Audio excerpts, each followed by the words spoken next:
All right, everybody, welcome back. It's the big thing. Happy Friday, Capes and Cowls. And Winston and Coy not here this week. I'm all by my lonesome. They'll be back hopefully next week. The strike's still going on, man. Both writer's strike, SAG strike, and the news is it's here and there. There's not a lot of news, but I said today, I was like, you know what I want to do is let's have you guys.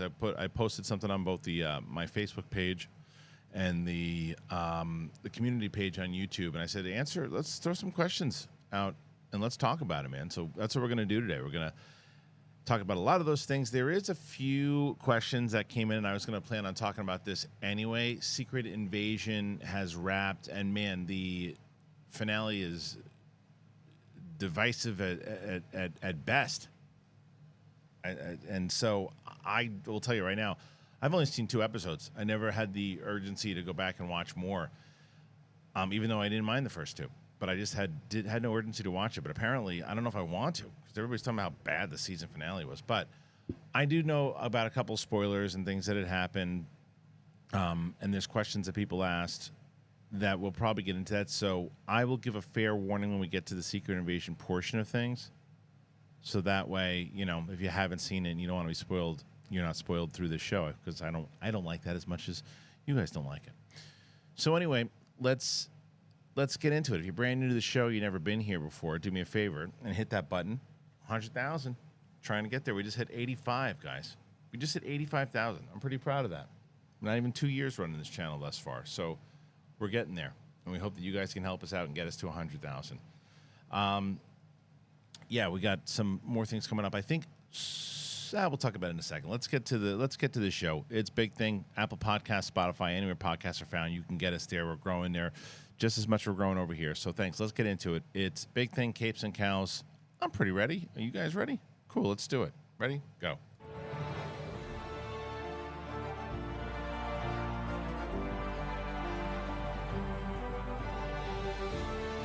What's up, everybody? Welcome back. It is Capes and Cowls. Big Thing.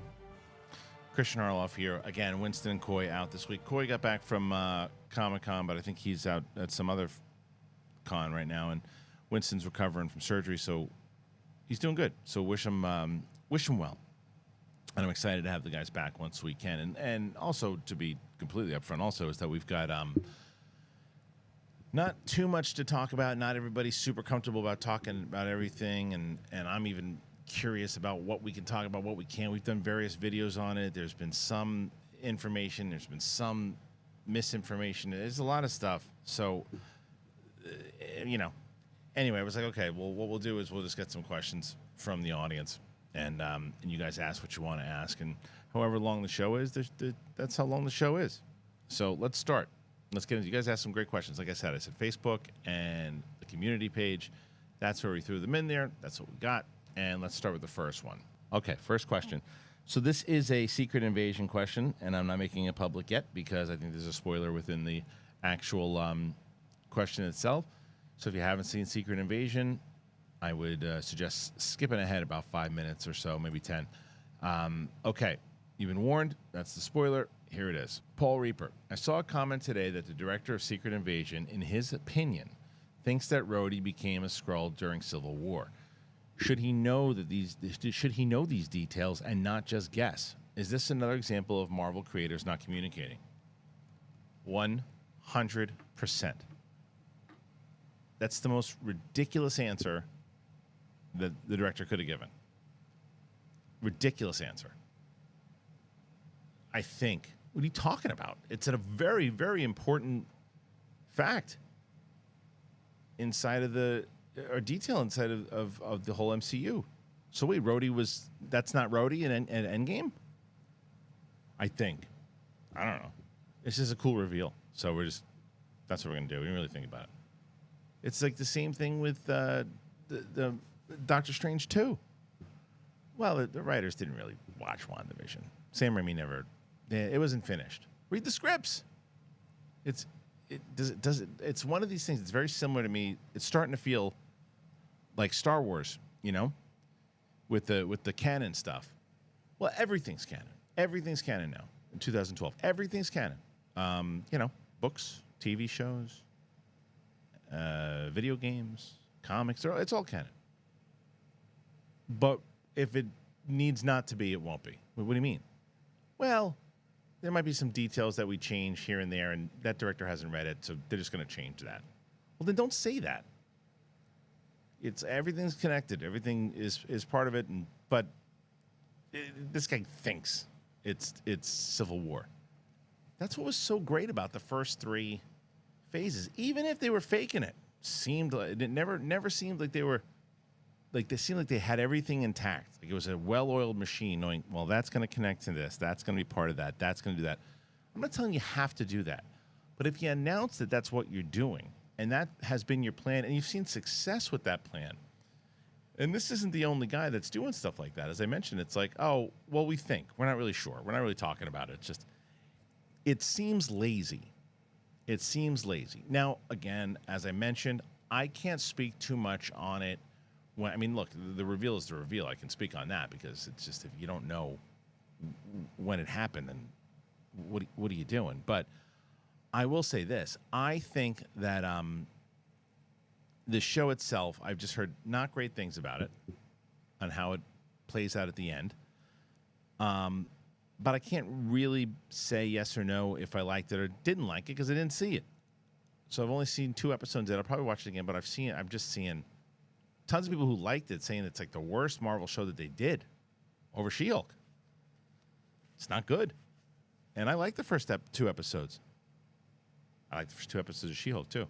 When I saw some dopey dum-dum jump in and say, but it's funny. You like the first 2 She-Hulk, and then everybody said they didn't like it, and you didn't like it. Everybody said they didn't like it. There was a lot of people who didn't like it on episode 1. I watched 1 and 2 and stand by it. Liked 1 and 2. Thought, oh, this is fun vibe. I remember calling people going, that's a fun show. I like that. And then it just went to Fartsville, USA. And it seems like that's what happened with this show. And it's a bummer. Because, again, like I said, I like those first 2 episodes. I love Kingston Benadier. He's phenomenal. So I almost want to watch it now for the curiosity factor. So, yeah, man. Now, do you think Rhodey was a Skrull right from the Civil War accident as he was wearing a hospital gown while his abduction by Skrulls? It would be rough for him to know the events of Endgame. I think this was a bad choice overall is what I think. I think because of the last comment from the director, it was clearly done as what if Rhodey's a Skrull? That'd be awesome. And they didn't even ask about, when? It doesn't matter. Somewhere around, Civil War. That's fine. But what about Endgame? When he looks right at Tony's eyes and he has, this moment. So that's not Rhodey? That's a Skrull? That sucks. When was it? No, I don't. It's kind of... It sucks. It's a stupid reveal. And again, I've got to see 3, 4, 5, and 6 if it actually makes sense. But it seems like it was just put in there to shock and be like, oh, that's a cool reveal. I don't know. Yeah. So, next question. Matt Cleburne. Your thoughts on Coy's haircut? Hilarious.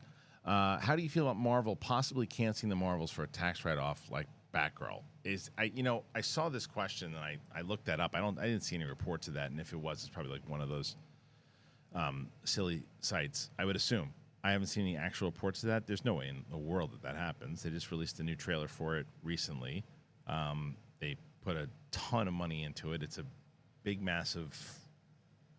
If the strike is over by the time they get to November, December, which it very well might not be, but if it is over, that's a big movie that they can put some money back in the bank account. So I don't think they're going to do that.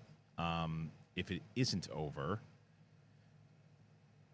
I think it connects to other things that are happening inside of the MCU. So you'd lose a portion of storytelling. So I think that there's can I say less than 0% that happens? There's no world where that happens. And if I'm wrong, you come back and you can tell me. Been wrong before, but I think I'm going to be right on this one. I don't think there's any world where that happens. Pete Parker, 22. What's your honest thoughts on whether DC delays all upcoming releases? And do you think Sholo promoting Blue Beetle would help the box office? Because besides Cobra Kai fans, I don't think most people know who he is. Well, listen, do I think that it would help? Yes. Do I think that it'll help dramatically where it's going to make it a massive hit? No. But I think having your star out there promote, and as charismatic as he is, as likable as he is, and as you can get him on more big profile shows, more interviews, more things. He's young. He knows also how to make moments go viral. He says things that he gives really, really well-structured, thoughtful answers. And I think that it would help tremendously to get the word out a little bit more, because I do think that at least, a couple people going, I didn't really know this kid. Oh, he's in Cobra Kai? Wow, he's pretty great. Yeah, maybe I'll check out his movie. That happens.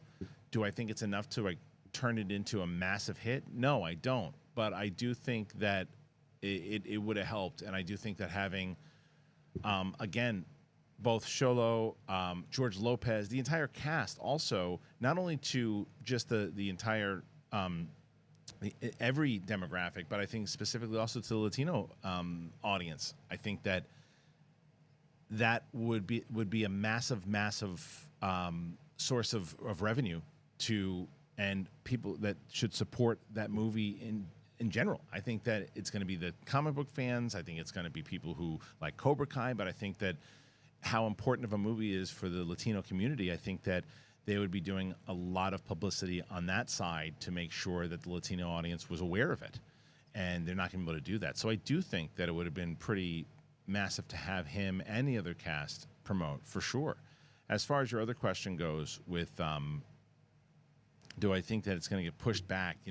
It really just depends. We talked about this the other day with the strike. It depends on when the strike, what happens with the strike. And it depends on, there's so many things that can happen right now.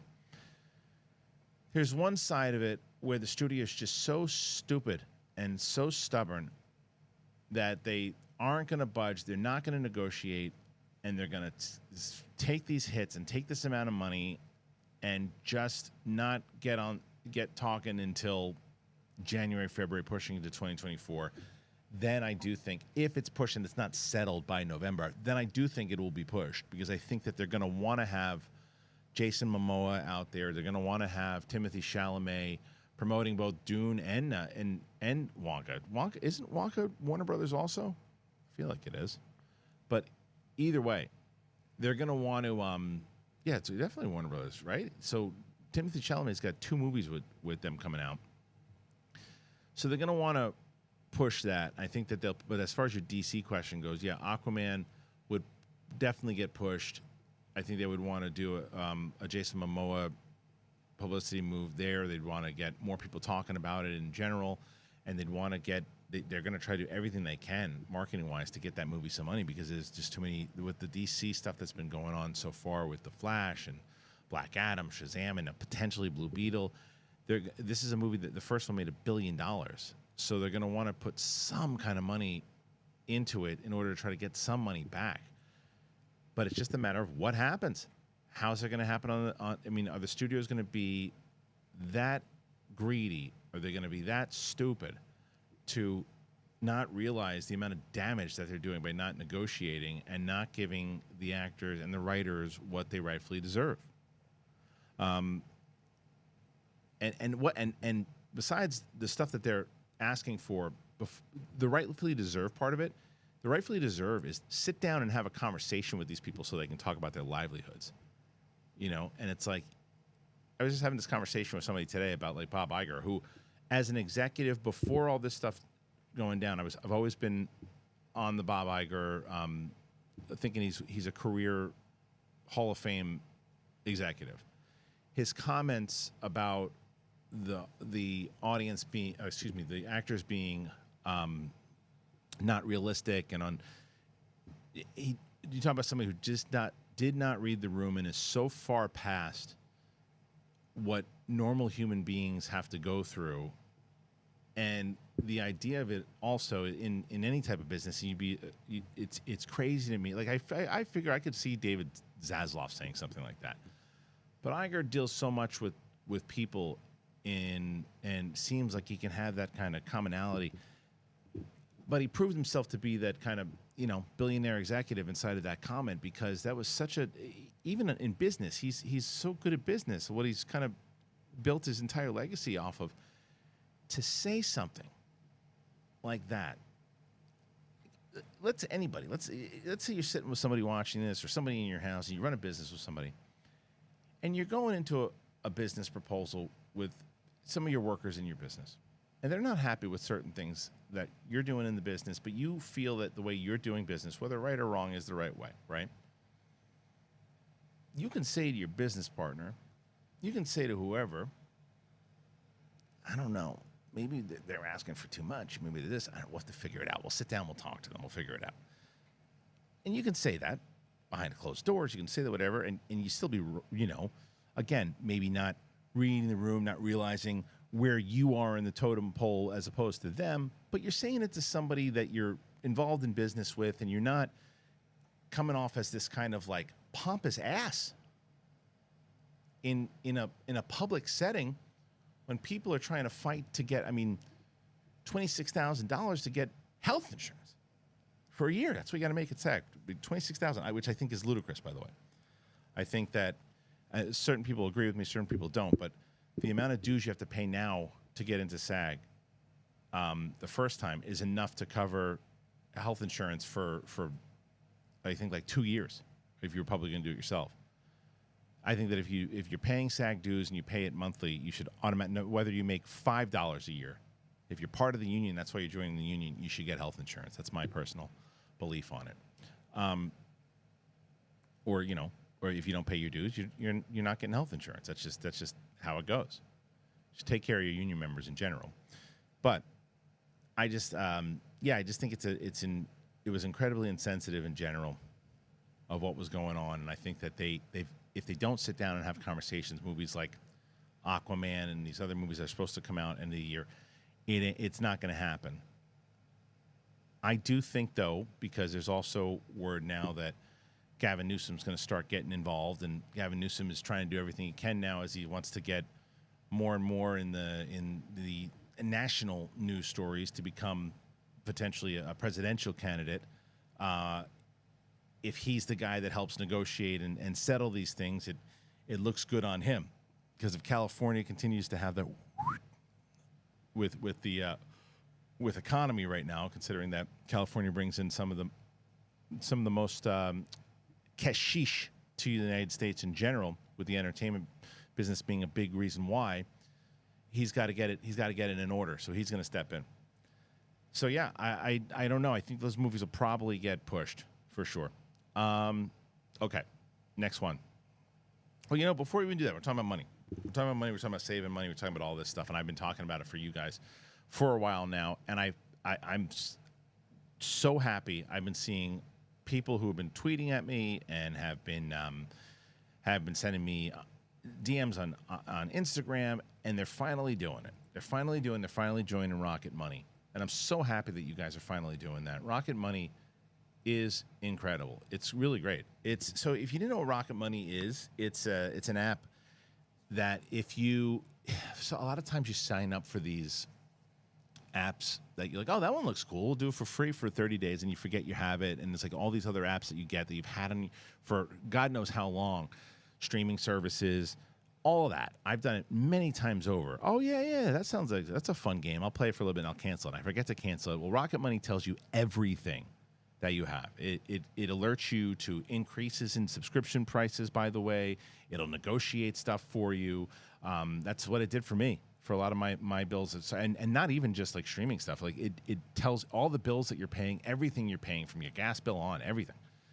Rocket Money is a personal finance app, and it finds and cancels your unwanted subscriptions. It monitors your spending, and it helps you lower your bills. And it does it all in one place. Stop wasting money on things that you don't use. Cancel your unwanted subscriptions and manage your money the easy way. Go to rocketmoney.com/thing. That's rocketmoney.com/thing. rocketmoney.com/thing. You know, most people think they're spending $80 on their subscriptions, when in reality, the number's closer to $200.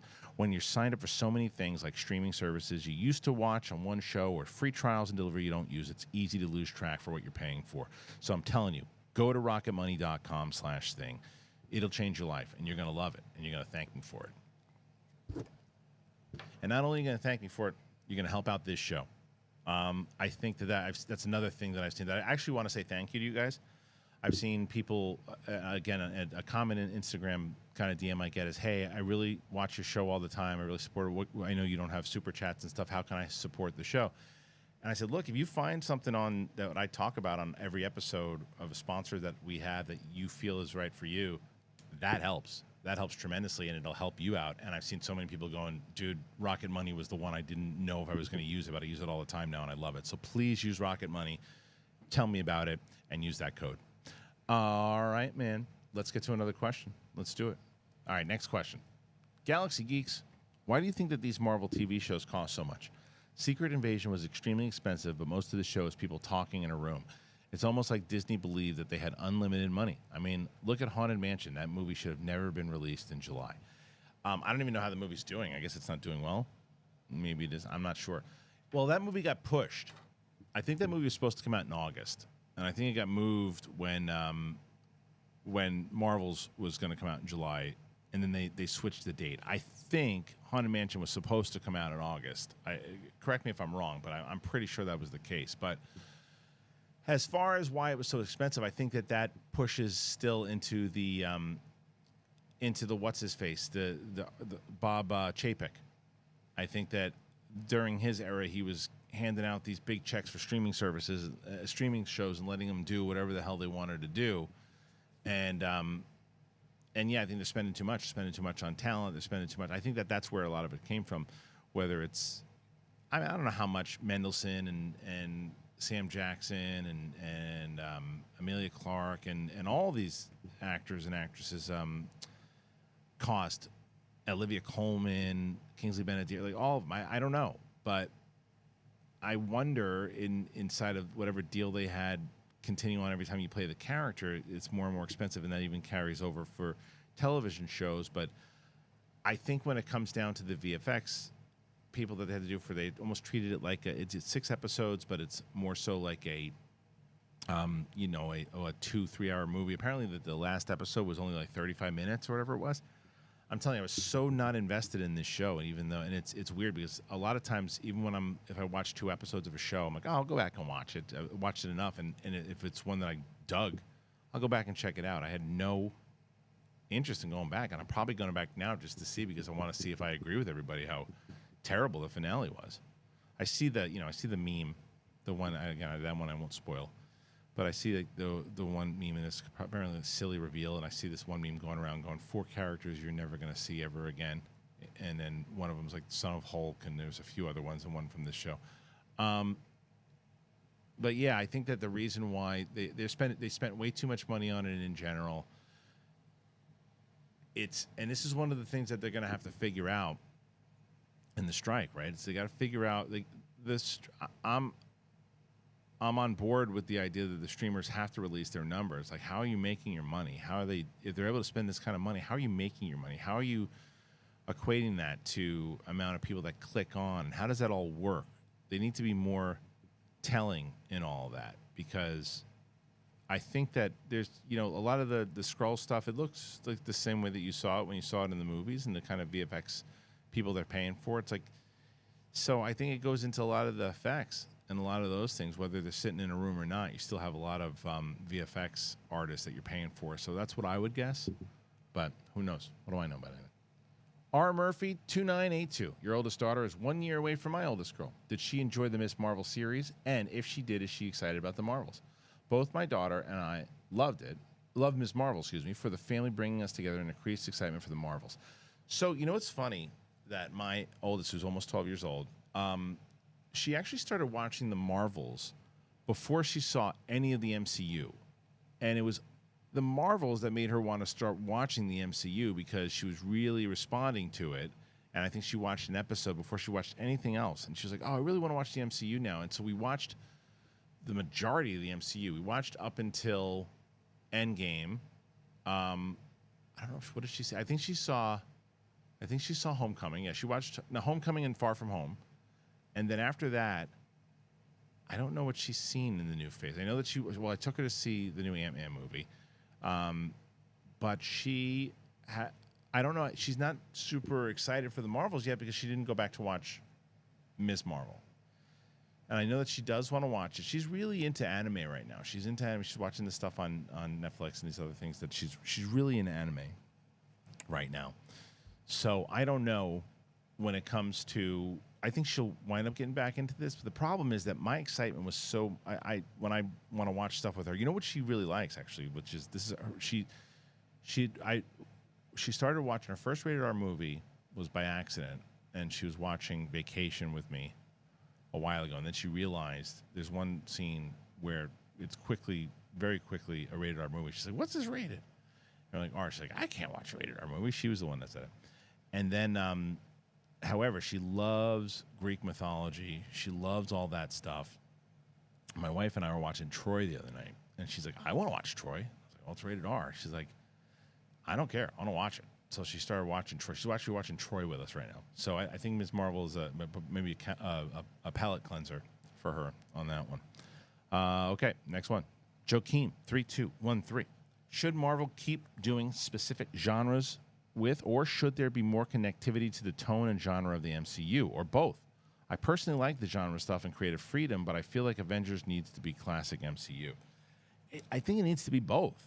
To answer your question, I think it needs to be both, and I think that it loses its way sometimes. And I think that I don't even necessarily know. Like you look at Multiverse of Madness, right? There's definitely horror elements in it, but to call it a full-on horror, no, I'd call it a Sam Raimi movie. Thor: Love and Thunder, is it a silly comedy? Sure.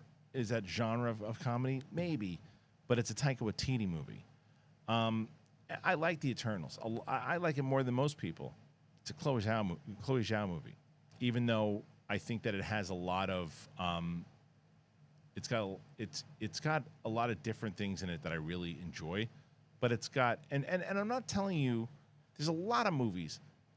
That example probably the least out of the three of them, because a lot of movies should have, if you're bringing in a director, it shouldn't look like generic Marvel. It should look like there's a stamp of the person that you're bringing in to helm the movie.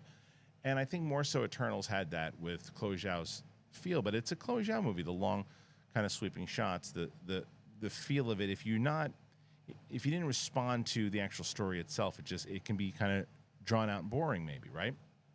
But I do think, I even hear myself say it, I would probably take that one out of the examples I gave out of the three of them. But like the Taika movie and the Sam Raimi movie, so clear that it's just that type of style. And I think that the genre fits if it does fit inside of the MCU, because that's what they did for the first three phases. And I think well. So I do think they need to do that. And I think there's no really connectivity to it all right now. Is it a multiverse? Is it an alien invasion story? What is it? What is it? And I don't think they really know right now. And I don't think these strikes are obviously helping them at all to tell their story, plus other things that are going on. And I've said it, and I think someone's going to ask this question soon, so I'll reiterate it in more detail when it comes up. But I think that the sooner the better they can end all this multiverse stuff and all the different, amount of characters that just aren't hitting, and just focus on X-Men and Fantastic Four, the better off they're going to be. They need to just need to end all this stuff that they're doing right now. It's not working. And then get into Fantastic Four and X-Men. Vinny B 0730. Did you watch The Boys Gen V trailer? I think it looks like a great spin-off to The Boys. It certainly seemed consistent to The Boys' tone, for sure. And I like the idea of the college that they're training in, to see like the spin-off of the idea that you can actually potentially see these characters showing up to the actual The Boys, because they want to get into the Seven. And there's a couple of times that I went, okay, like there's jokes that I've seen in The Boys before, and they're going for that kind of shock value thing inside of the trailer. Is it going to work the same way The Boys does when you watch it and you're like, it just kind of comes out of nowhere and you're like, holy moly, I can't believe that they actually went there? Or is it just going to be shock value? Now, the trailer doesn't necessarily represent how it's going to actually feel, because you can feel like it's shock value when in reality, when you watch the actual episode, you're like, oh, that fit in perfectly, and it was pretty funny, and it worked well. So, but I think the tone was consistent to what the boys are. So I am, because of the fact that we got to wait a little bit for the boys, it's going to be a nice little appetizer, but it also be maybe something brand new that fits in and then it becomes a weekly thing. So I'm curious. J914. Given that Kang is seen as the big bad for the multiverse saga, who should be the next big bad? Personally, I could see a slow tease with Doctor Doom spying behind the scenes and making him the next upper tier level threat for the MCU. I mean, you just said it. It 100% has to be Doctor Doom. It 100% has to be Doctor Doom. And I think it should come at the end of Secret Wars, and it should do all that, and they should set it up, and they should be between the X-Men, Fantastic Four, all of it. That's where it should land. Should be him, and Henry Cavill should play him. That's what I'm saying, and I'm sticking to it. Starvin' Jackalope. What makes a great Superman score? Now, I'm definitely not going to be... I'm going to be in the minority on this one, because John Williams' Superman score is one of my favorite themes for movies all time.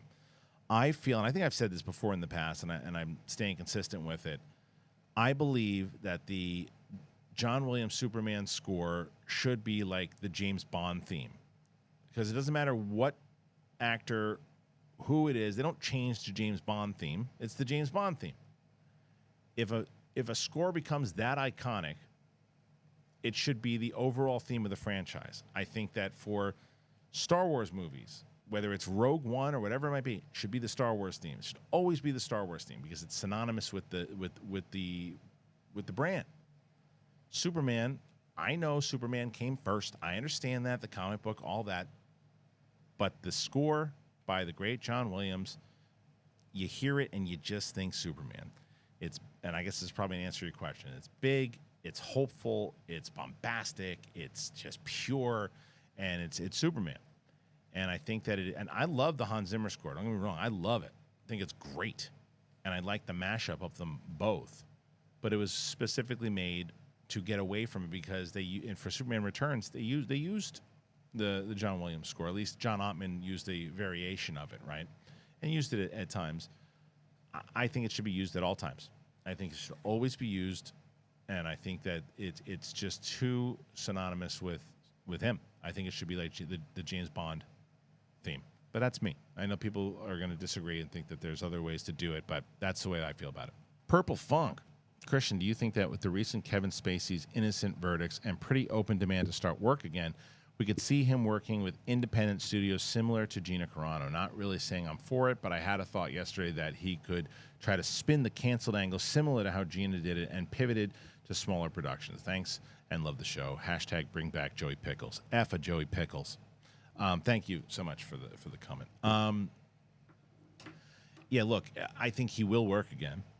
I think it will be through the independent stuff. It will be someone who he's able to work with, the money that he helps raise, maybe produces something on his own. I don't think he's going to be working heavily with the studios and other things too, because I just don't think whether, the way that it works is there's too much baggage right now. And I don't think it's going to be something that he's going to be able to fix in the long run when it comes to the studio stuff. I just don't think it's going to happen. But he'll work in other movies. He'll work in other stuff. There'll be other things that you'll see him pop up in for sure. But yeah, so that's how it's going to work. So I guess to answer your question, yes, I do think he's going to work again. I do think we'll see him again, and I do think it'll also probably be stuff that he might fund himself. So, all right, next one, Joseph Weeks. 3786. With Secret Invasion already not going over well, and Blue Beetle, at least box office wise, looking to disappoint, which movie do you think more has to be a hit for the health of their respective company? Aquaman and the Lost Kingdom, or the Marvels? Easy answer. The Marvels. Has to be the Marvels. Because now, if you would have asked me Superman Legacy or the Marvels, I'll probably take Superman Legacy. Because Aquaman, Lost Kingdom, still not under the new regime. Still not under the new regime. You still got James Gunn and Safran waiting in the wings to put their movie out, and they're just trying to make any kind of money they can on the past regime to just not lose money for the studio. And whether it's reshoots or whatever the hell it is. Yeah, that's so it's not going to be. And it's, Marvel's is still part of the narrative of what they're trying to tell and try to build. They're building the blocks to the big Avengers movies and all that stuff. So they need it to work. It's also their big movie outside of Guardians now that's not attached. Well, it's still it's attached to the first three phases, and it's a sequel to a movie that made $1 billion as well. So yeah, it's still connected to all of it, and after a disappointing show like Secret Invasion, they need something big. You know, they need a hit. Now they're coming off of a successful movie in Guardians 3, but it really is, that movie's not attached to a lot of the MCU stuff. It really isn't. But this is, and it needs to do well. Now, Aquaman needs to do well because they need to. I mean, they're putting out another movie for the studio. They're putting out another movie that's going to eat it. And again, why they need to pay the actors what the actors are asking for. They've got to give the actors what the actors need. They got to give the writers what the writers want. For besides just the moral side of it, but the fact that they got to get business back and moving. And in order to do that, you gotta sit down and talk with these people. And that studio needs money coming into it. Now, as far as the respective brand goes, if Superman Legacy doesn't do well on its first run, on the first movie out of the DC, yeah, that's the biggest. That's the one that needs to hit the biggest. All right, next one here from Wicked Art. Speaking of which, you see this art here. That is from Wicked Art. And you can get the Capes and Cowls comic book over at thekristianharloff.com. That is a original comic by Wicked Art about the three of us knuckleheads adventures doing what we do. So if you want to go over there, thekristianharloff.com. If you're at the $10 level, you can read it. If not, you can buy it a la carte. All right, here is the question from Wicked Art, who asked kind of a two-part question, but who is your favorite X-Men character, and how do you think they will introduce them into the MCU since they haven't been there? My favorites are Nightcrawler, Storm, and Gambit.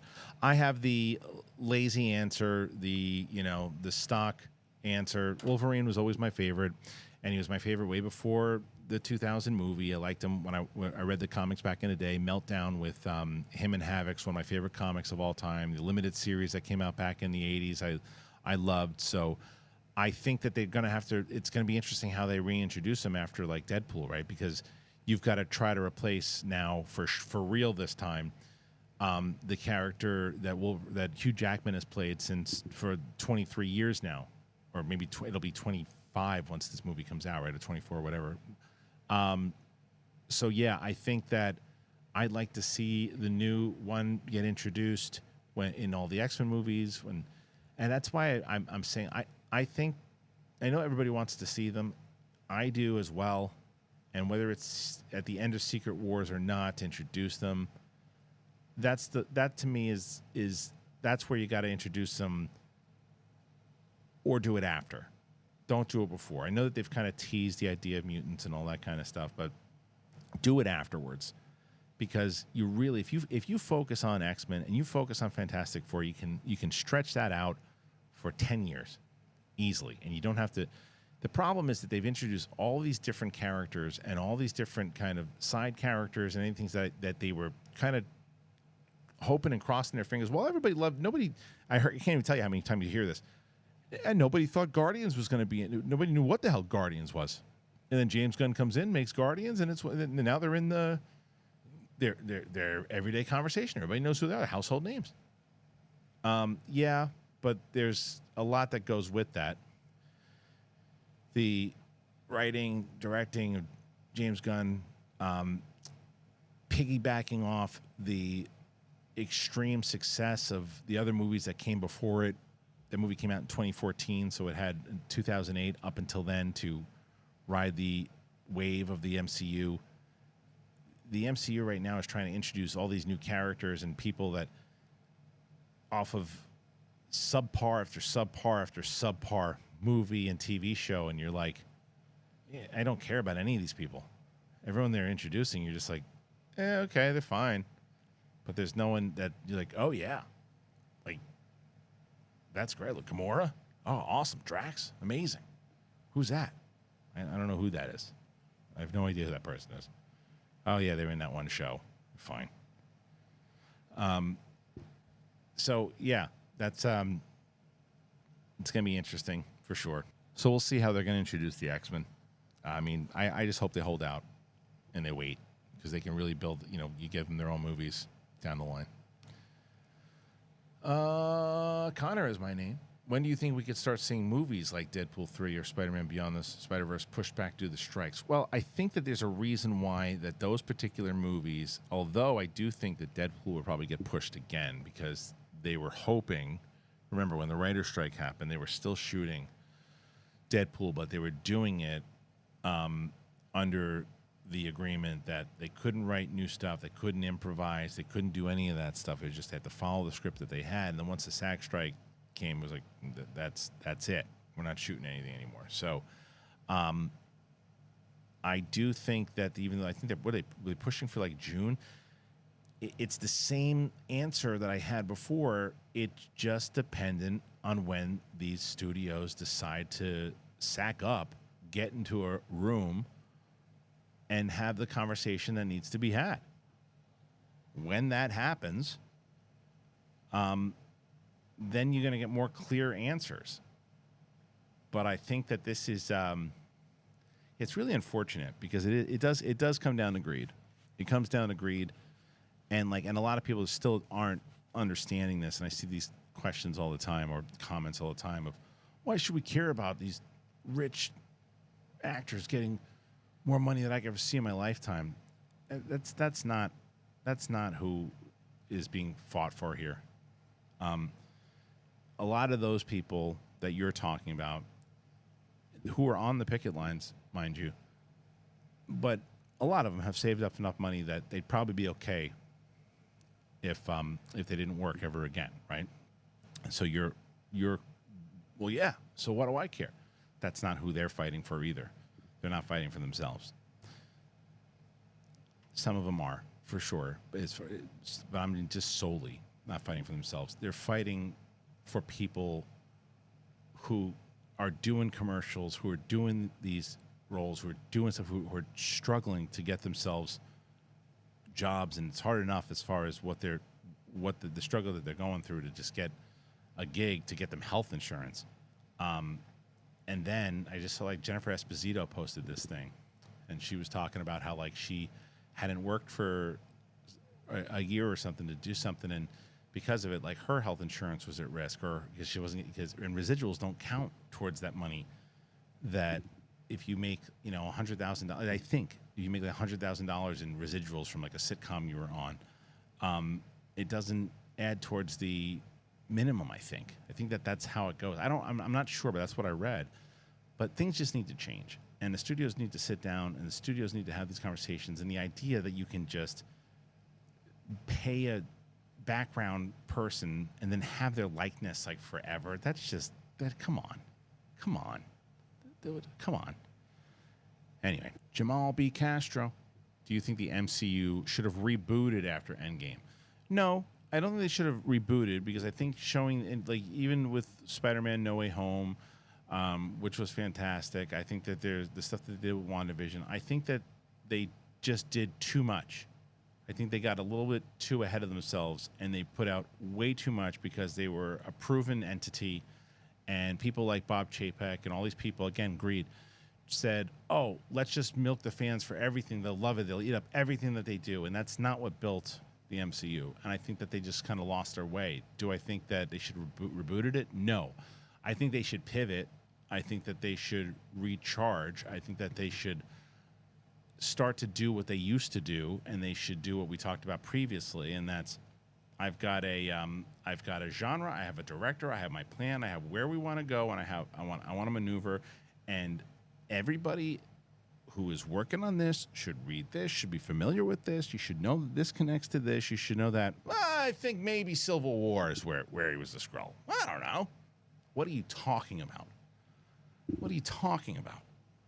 So I think that a reboot, no. But a restructure, absolutely. Scott Indy Mason, are you at all worried that Blue Beetle's marketing means DC have zero faith in the movie itself? I'm worried about the marketing in general, because there's no marketing behind it now, because they can't, again, have their stars, and they can't push the movie, but I still think there's ways to market the movie. Again, as I mentioned before, they should really be marketing the Latino community, because this is a very important movie for the Latino community, as it's a all Latino cast in a superhero movie. It's a very important movie and I think that people need to see it. And I'm curious to see it. I hope. And look, my question with the movie also is, and as you may, I don't know how new you are to the channel or not new to it, Xolo has been someone that I've been interviewing since he was 17 years old. And I love the kid. I root for the kid. And I mean, he's not even a kid anymore. He's like whatever. He's 24, 25 years old. But either way, I root for him. I hope the movie kind of turns around. It's a massive success and has a huge opening weekend. My issue with the last trailer is that, minus him and the family aspect, which I enjoy, the movie looks a little paint by numbers as far as superhero, and that's what I think is hurting superhero or comic book movies right now. Is I've seen this before, and when you have so many movies over the last since 2008 or whatever, it's got to seem different. It's got to feel different. It's got to have, and maybe it does once you see the movie, and that's what I'm hoping for, and I hope it's got a great word of mouth. But that's what makes me more nervous than anything else, and the fact that they can't promote it, the actors can't promote it. That's what it is more so than the studio not having faith in it. I think the studio has faith in it, but the studio also probably realizes with early tracking and everything now too, they probably have another loss on their hands, which is a bummer. Gareth William. Did the last episode of Secret Invasion cement the downfall of the MCU? As let's be honest, I mean, the downfall. No, as I just said, they've got X-Men and Fantastic Four in the wings. They just got to get there, and they've got to get. It's these side characters and everything else. It's just, and these movies that just don't fit together, and all these other things, and like, just not working. They got to get to those other things, and they got to get to them sooner than later. But and now with all the pushback, and look, Deadpool is going to be big, and granted, it was Fox beforehand now, but it's MCU now. That's going to be a big movie for them. So yeah, it's downfall. No, it's not a downfall. No, they gotta get the goodwill back, no doubt. Eric Hendershot, with the family-friendly TMNT Mutant Mayhem getting great reviews, would a more comic accurate Teenage Mutant Ninja Turtles movie do well? Especially since it would not be family-friendly and how dark the comics can be. Don't know about anyone else, but I'd love to see a hard PG-13 or even R-rated Last Ronin movie.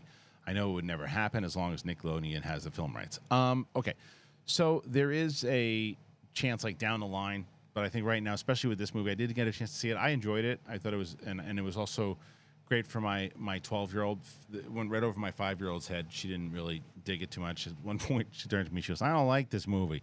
But my 12-year-old loved it. So I think that that's where they're going with this for now. And I think there will be a sequel because I think this will do very well. But I'd love to see a more serious one down the line. But I think for now they're going to focus on this. Alex Trene.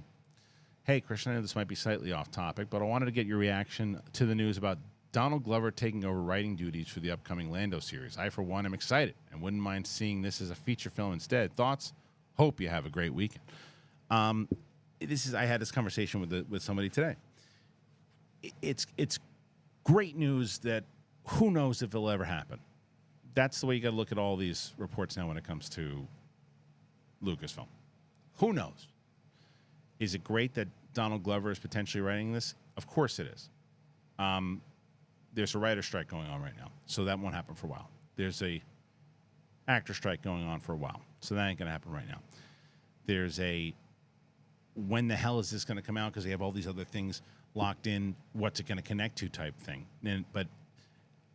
So if it happens, if 2026, 2027, maybe, and if it happens, it's also one of those things of like it falls into the overall, I think, problem of what they're doing over there, which is, what are we like? Are we doing this just because Donald Glover is a major star? He's a huge talent. People like him as Lando.